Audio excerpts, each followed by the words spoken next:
Good morning, algebra class. Today we are talking about solving equations, and the equations that we're solving are exponential equations, and we have done these before, not quite in the same way. So let's take a look at some that we've done before. If we have exponential functions, okay, and we wanted to solve an equation. And remember, a function actually has an x and a y in it. We're going to do equations today. We have maybe, let's say, 3 to the x power equals 81. Okay, you have solved these already. And the way that you solve these are simply by changing that 81 to an exponent with a base 3. So I can do that. If I can do that, that's the easiest way to do this. Okay, 3 times 3 times 3 times 3 is 81. So 3 to the 4th power is 81. So you can see right away, I know what x is. X has to equal 4. Right?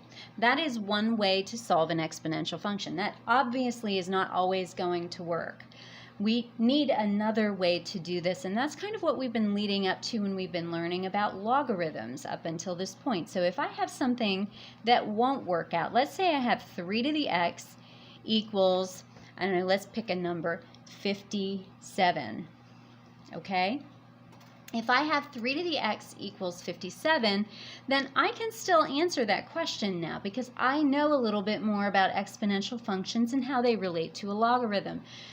As soon as I see an exponent here that has a variable in it, I know that I can get that variable to not be there anymore by changing this entire equation into a logarithmic statement instead.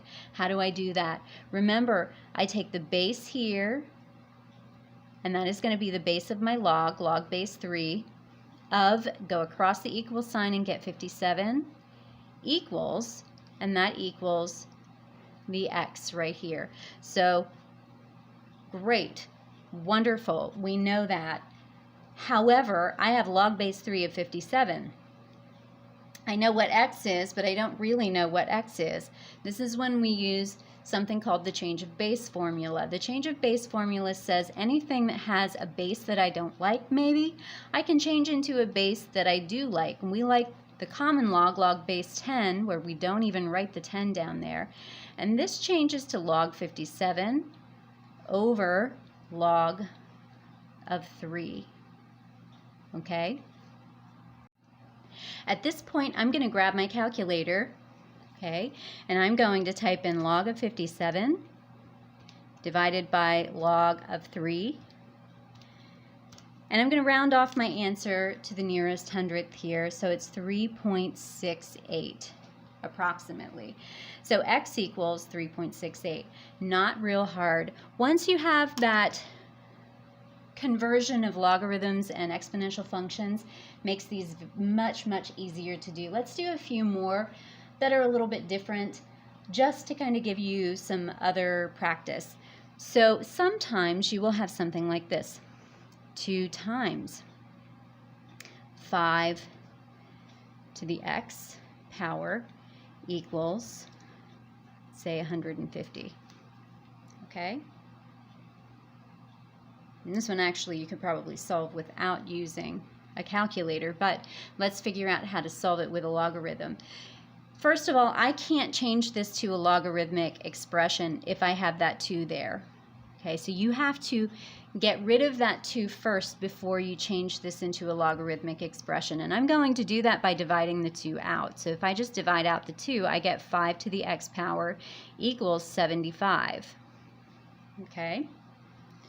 Now, 5 to the x power, let's go ahead and change this into a logarithm now that we can. It's going to be log base 5 of 75 equals x. And so essentially, I have already solved this. I know that x is log base 5 of 75, but let's actually get a number for that. That is going to be log of 75 over log of 5. That's using the change of base formula. And if we pull out our calculator and we do that, log of 75 divided by log of 5, We get 2.68. I was wrong. I was looking at that thinking it might have actually been a power of 5, but it's not.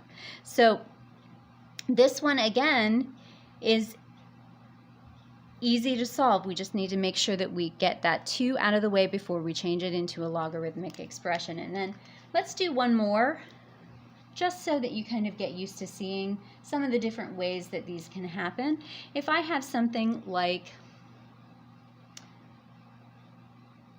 4 times, let's say 7 to the x minus 1 plus 3 equals, I don't know, we'll call it 23. Okay? That looks really complicated and really ugly, and let's just break it down and simplify it a little bit. It'll make it a whole lot easier to do.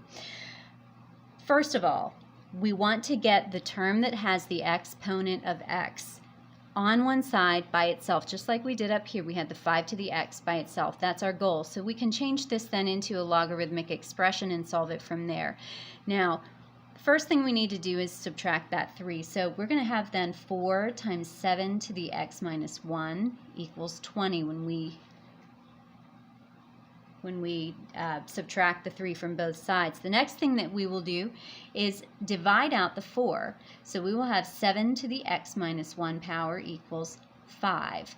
Now we have something that actually looks like something we can work with. I can change it from this point into a logarithmic expression, and when I do that, I get log base 7 of 5 equals x minus 1. Now this is not solved for x yet, but this is not that difficult. All we need to do is first, we're going to estimate this value, or we can solve it first and estimate after. Let's do that just so we have a more accurate answer.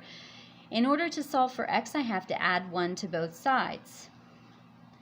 When I do that, then I get, I'm going to bring that up here just so you can see it a little bit better. I'm going to have 1 plus the log base 7 of 5 equals x. Not a big deal. Now, I do still need the change of base formula, so I'm going to do that. I'm going to rewrite this now so that I don't forget to do it. Sometimes I notice that you guys forget to actually use the change of base formula, and you'll just put log of 5 in there. When you do that on your calculator, it's doing base 10, not base 7, so you must remember to use the change of base formula. Now I'll pull out my calculator, and I do 1 plus log of 5 divided by log of 7, and I get 1.83. Okay?